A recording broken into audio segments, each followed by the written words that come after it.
سلام كورة تخطاتلتي بزلكم وخيمكم نزع فيديو تريو بملوكم سلامكم بزح ترف يللي انقع نورحاو بعد قدس ميكائيل بسلام وصحكم لما انت ورحاو بعد قدس ميكائيل روح اسبع عالي خنلكم أعزلكم هو نزع channelي حدش تزخونكم ويكعني فيديو تاتي تريو جن سبسكرايب زي قولكم سبات اندحر أهاليهم سبسكرايب بمقبار بيتساو كنو مالتيو نزع فيديو كعا لايك بمقبار جمروا فيديو لايك تقولون هالهم ካልኦት ሰባት ክባጻሕ ቫይራል ክወፅእ ዕድል ስለ ዘለዎ መጀመርታ እዛ ቪድዮ ክትሪኡና ሃለኹም ላይክ ብምግባር ጀምርዎ ካብኡ ከዓ ክቡራት ተኸታተልተይ ሰዓተይ ንክመልእ ቪድዮታተይ ካብ መጀመርታ ክሳዕ መጨረሻ ንምስማዕ ሞክሩ ከምኡ ጌርኩም ሓግዙኒ ምክንያቱ እቲ ቪድዮ እንድሕር ደኣ ተቋሪፁ ኮይኑ ሰዓታት ቀልጢፉ ኣይምልእን ማለት ኢና ሰዓተይ ንክመልእ ቪድዮታተይ ክሳዕ መወዳእታ ስምዑለይ ክቡራት ተኸታተልተይ إذا سلت جور لك عبد تعمية زمسجين مالتينا لما أنتي تايو حيزلكم متين أخو فيديو زخنا على لي خال لكم متين سون تايو على فيسبوك زخنا صحف كزاور عيونيرة سون تايو المحزي أو سدسنا هالخو بتدقا قام جزء يزل على نيرو بتعمي ونجراز أتين نير وقتها تايدوس أنشتي سبعيز من طلا بزعبا سبعيز من طلا دق أنشتيو أكاد أمكن لو مخعب حنتي تبر حفتنا زخنا فيديو سريع حسي نعاب ملعل حزي على فيسبوك يزاور لنا تايسو أيس بتخكل ليز من تقل كم يبعلو فوتو فقيدو تزي كوينس سو أي كم بقى وي كمان يو إنسان سريع كاتوسدو تخلي خمنت الكاتوسدو تخلي خازل كل جزء حتى زخنا اللي مالوتنا اسكجن كلمة جن كحطوكم تكتاتلو لك تعطي وحواتي فيديو تريو لكم هنا اسخاتكم سي أو حدار نهالكم أيقونوا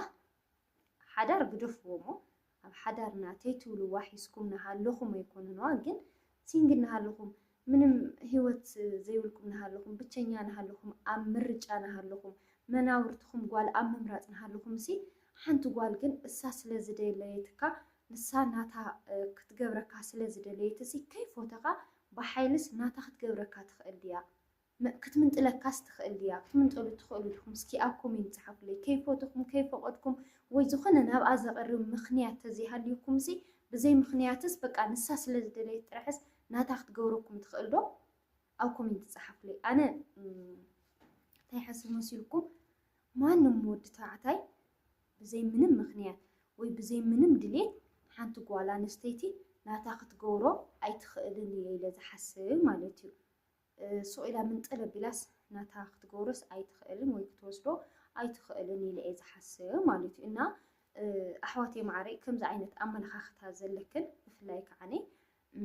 عفت حدارنا زلخن أحواتي كم زي بقى قالس ودي سؤال كاس كتمنت لك تخيليا كتوسدو تخيليا زبل أمل خاختاس أي هالخن بفلايك عس أو كلمة سؤال كنسكم الكنية الزرارة محزايك توسدو عند حرمان يوصل سواء كنس ما نقول قوتي تاك توسدو زخل عينة بحر نحرد أهلي وخوينس أي تعدل كنن مالتي نتن كده جز مسألة أنشتي خويكم كنت فرداسي نتن مسخن زلو منابرتيو سواء 8 عامت مساكن بريو إلكن زمرت كنو قبضحات دك توعتيو مريض كن ناتكن زغور كن ودد أخن كتفردات زلكن لي نمانم دق زلو ما دق زلو دق أنشتو ما أشي أيخون ندو من تقلي يخلني يزبل كوسد يخلني يزبل جن عند حرد أزوسد كوينول عند حرد أمان نقول كتبنت له تخيل كوينول كتفرد زلكن نتو مسخن زلو نمسخ زلو سبي خاخ تفرد تخيل مكنياتو تمسخ زلو سبي بحري قلنا ببحري خاتمتشاتي خاص مساك نبرو الكاميرا إسكاي زل خاص مسخ نبر سبيو أمبر كاودك قد أبزو عينة بحر خمس يخيل كويو مجمرتاكو قدم حدار مقباركن قدم ممرعاوكن قدم تحزي مساخني أو قدم مهلاو ببزحات دق توعتيو تخيو كنير كنيخن قوالس بزوحت أيا أحد وسادي أيزو بحالنا كافتن بزوحات دق توعتيو جن إتحدا مريض كنو نيخن منتايو ناتي كخوني بك أي متشونيو إلكن سلازة حسب كنيخن مالتينا كمزيم الخالق تاو قدم مفرادكن نسوايكن بحريخن مالت بحريون خستخاخن نمنتاي نسخاسي كم زدو بسرس مسل ونس كتبايبل كني يزولك كصححاتي خليو قالك تصححتو تقليا منامن ناركنسي ناس بايكن جيجاس نختشف ناس ايتو مكرا مالتو وي مخنيات تهليوون مرددا وي كعني بحريو نخستخخل بقى مسؤ من نغغارم بي منطيلاتو وسيداتو قال بفلاي كعس محازاي سناب غزانات مالالست اسكم زغيراتو محازاي وسيداتني كم محازاي ولدو كم محازا خغادم زخل كل زخل ودي سوء تحسك ما يتعدل كل بقى عوي جيجا ناي محازا يكونس ناي سوء كيو مالتي محازا ما ناي على زخونه مخنيات كل يخيل او دغ زلوا دق انستو ما ناي على تنزخونه مخنيات كلون يخيل تمسخا زلو ግን ክትወቅሶን ክትፈርዶን ግዴታዩ ኢሊ ዝሓስብ ማለት እዩ ዘን ኣሕዋተይ እና ዙም ምንጣል ወሲዳቶ ብጣዕሚ ካብ ዘፅልአን ነገር እዩ ካብኡ ከዓ ኣብ ስደት ታይሉ መሲልኩም እዚ ብፍላይ ኣብ ስዑድ ዓረብ ማለት እዩ ኣብ ካልእ ኣይፈልጢ ኣነ ስዑድ ዓረብ ስለ ዝነበርኩ ናይ ስዑድ ዓረብ እየ ክዛረብ እንታይ የጋጥም መሲልኩም ሓደ ወዲ ተባዕታይ ንብዙሓት ይጀናጀን ንኽልተሞ ንበል በቃ ንኽልተ ይጀናጀን እሞ ንኽልቲአን ነቲኣ ምሳኽየ ይብላ ነቲኣ እውን ምሳኽየ ይብላ ማለት እዩ ካብኡ ብዝኾነ ኣጋጣሚ ክልቲአን ደቂ ኣንስትዮ ይራኸባ ናይ ክልቲአን ኣፍቃሪ ምዃኑ ይፈልጣ ማለት እዩ ድሓሪ ነብሰን ኣኽቢረን ንምንታይ ከምዚ ትገብረና ንምንታይ ንኽልቲአና ትሽውደና ኣብ ክንዲ ማለት ንምንታይ ወሲድክዮ ምሳዩ ክልቲአን ዋልድ ይናቆራ ማለት እዩ ሓሲብኩን ኦዲኽን እትወዱ ኮይሞ ንኽልቲኽን እናተላገፀልክ ነይሩ ልክዕ ከምቲ ንዓኸ ዝብለክሎስ ነቲኣ እውንስ ናበላዩ ነይሩ እና ትጌጋ ናይታ ካልእ ጓል ኣንስተይቲ ኮይኮነሲ ናቲ ምሳኺ ኣፍቃሪ ኸየኢሉ ዝቐረበክ ወዲ እዩ ትጌጋ ነቲ ወዲኽን ትፈርዳ ዘለክን ነቲ ሕማቕ ስራሕ ዝሰርሕሉ ነቲ ንኽልቲኽን ዘታለክን ወዳእኽን ትፈርዳ ዘለክን እምበር ነታ ጓል ኣንስተይትስ እንታይ ጌራትክን ከማኽን እኮ ናሸወዳ ብዙሕ ናተዛረባ ብዙሕ ናጀንጀና ነይሩ ክኾን ይኽእል እዩ እና እዚኣ እውን ኣብ መብዛሕትኡ ደቂ ኣንስትዮ ዝረአ ኣብ ስዑድ ዓረብ ማለት እዩ ከምኡ ይረአዩ ከይተቐየማኒ ማለት እዩ ምክንያቱ ብዙሓት በቃ ሕዚ ከምኡ ኢልክን እንትን ክትብላ ናሃለኽን ትወዲ ከዓ በቃ ብጣዕሚ ልጉረር ብጣዕሚ ላዕሊ ይረአዩ ዘይረብሕ ተሓሳስባ ዘለዎ ወዲ በቃ ከምኡ ምግባሩ ንዕኡ ከምዚ ዓብዪ ነገር ኮይኑ ኢሉ ስምዖ ብክልተ ዋልድ ተቓሊሰናሉሲ ንዕኡስ በቃ ከምዚ ስብእነት ይስምዖ ማለት እዩ እዚ ግን ስንፍና እዩ ክትሓፍሩ እኳ ይግብአኩም ማለት እዩ ፍቅሪ ተኮይኑ ምስ ሓንቲ በቃ እወደ ካልእ ከም ዘላቶ ፈሊጥ ከለኺ እንታይ ገድሽ እኮ ንስኻ ዕድመ ከተባኽኒ ኣብ ዘይተደለየ ህልኽ ኣብ ዘይተደለየ ነብስኻ ምውድዳር እንታይ ገድሽ እኳ ተኣቲ እሱ ናይ ባዕሉ ሂወት ጀሚሩ ኣሎ በቃ ንስኺ ካልእ ሂወት ምምስራት ማለት ኢና ሓደ ሰላም ንውሽጥኻ እውን ሰላም ይፈጥረልካን ኣብዚ ናይ ውድድር ሂወት ናይ ህልኽ ሂወት ምናምን ሰላም ዝፈጥር ኣይኮነን ማለት እዩ እና ማንኛውም ወዲ ብሓይሊ ናትክን ክትገብራ ትምኩራ ሰባት እንድሕር ደኣ ሃሊኽን ኣይትጋገያ ማለት እዩ ካብኡ ከዓ ነይ እንታይ የኽብል ዝደሊ ሰብ ሓዳር ዝምንጥላ ደቂ ኣንስትዮ ሓደ ወዲ ተባዕታይማ ናብ ሓዳሩ ገዲፉ ንካልእ ጓል ስልኪ ክደዋወል ክጀናጀን ሃለየ እንታይ እዩ ዝብል መሲልኩን ይፈትዋየ እናበለ ይኮነ ንዓኣን ዝጅንጅነን ንታ ኣብ ልዕሊ ሓዳሮም ህዚ ዝምርዐዋ ደቂ ኣንስትዮ እኒዋ ብዙሓት ማለት እዩ ብኸመይ ኣነ ክሓስቡ ናሃለኹ መብዛሕትኦም ሰብ ሓዳር ደቂ ተባዕትዮ እንታይ ናበልዮም ዝጅንጅኑ ኣነ እኮ በቃ ወዮ ወሊደ ኮይነ ወዮ ከምዚ ለየ ምስኣል ነብር ኣለኹ ነቦኣ ክብል ኣቦኣ ንዓይ ዓብዪ ነገር ስለ ዝገብረለይ ነዳኣ ክብል እየ ወይ ከዓ ነይ በቃ እቲ ግዜ ክሳዕ ዝስተኻኸል ኢለየ እምበር ንዓኣስ ኣይፈትዋን በቃ ኣብ ቀፃልስ ከቋርፅ እየ ዝደሊ ምስኣ ሂወት ክጅምር ኣይደልን ጨቕጫቃ እያ ተዛራቢት እያ ከምዚ ብዙሕ ጉድለታት ጉድለታት ናታ ተዛሪቡ ነቲ ሓንቲ ዘእምን ማለት እዩ መብዛሕትአን ከዓ ሓዳርካ ግበር እየን ዝብላ ኢለ እየ ዝሓስብ ማለት እዩ ሓደ ሰነፋት የለዋይ ማለት እየ ኣይኮነን ዝምንጥላ ድንኦ ምምንጣል ከይኮነስ ያው በቃ ዝኾነ ኣብ ልዕሊ ሓዳር ዳማተን ክወልደልክ ገለ ክብለና ሃለየስ ፈቃደኛታት ዝኾነ ኣይሰኣናን ባዕሉ ድሌት ሃልይዎ ማለት እዩ ግን መብዛሕትአን ከዓ ታየን ዝብላ መሲልኩን ኣይ ሓዳርካ ግበር ምስ ደቅኻ ፅናዕ ገለ እየን ዝብላ ማለት እዩ መብዛሕትአን ከምኡ እየን መቸስ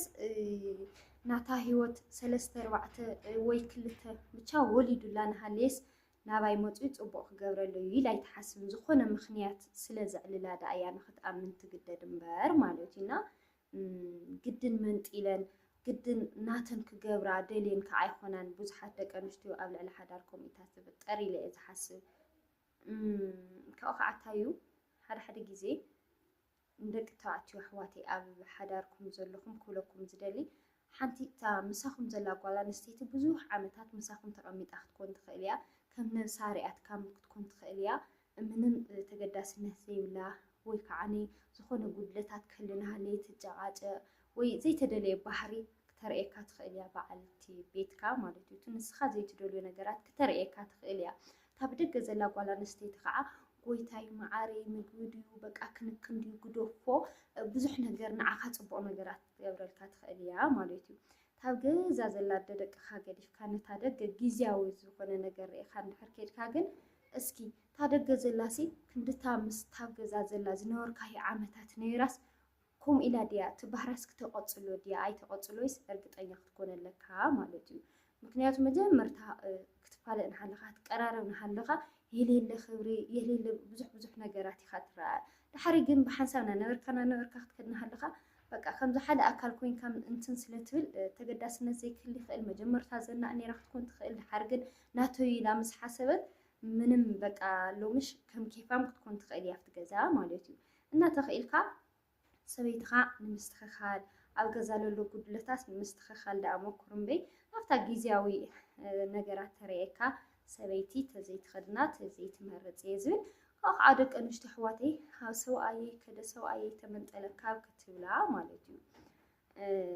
መጀመርታ ቅድሚያ ኣንሕና ከም ደቂ ኣንስትዮ ከም ጓል ኣንስተይቲ ሲ ንሰብኣየይስ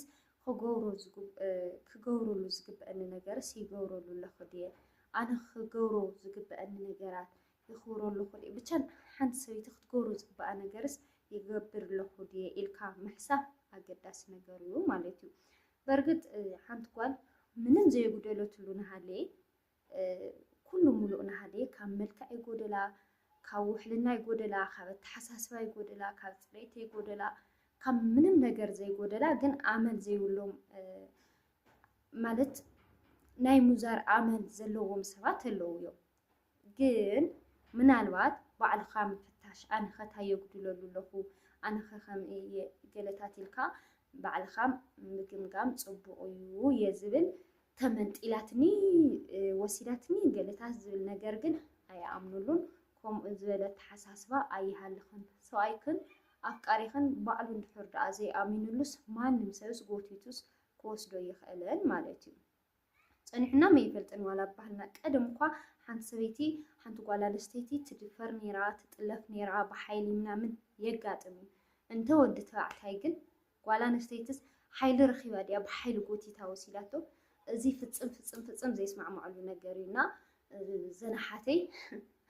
ብዝኾነ ብዙሕ ግዜ ቪድዮ ክሰርሐሉ ይሓስብ እየ ነይረ ስደት ናሃለኹ ኣጋጣሚ ኮይኑ ግን ሎሚ ኣጀንዳ ወፅያስ እስኪ ካብ ወፀት ኢለ እየ ዝሰርሐላ ኣለኹ ሎማዓንቲ ዝነበረኒ ቪድዮ ነዚ መስል ኣብ ካልእ ግዜ ብካልእ ቪድዮ ክሳዕ ንረኽብ ሰሰናይ ንኣኹም ሕዚ እውን ምብርታዕኹም ኣይፈለየኒ ዞም ሓተይ ቪድዮታተይ ክሳዕ መጨረሻ ርአዩለይ ቻው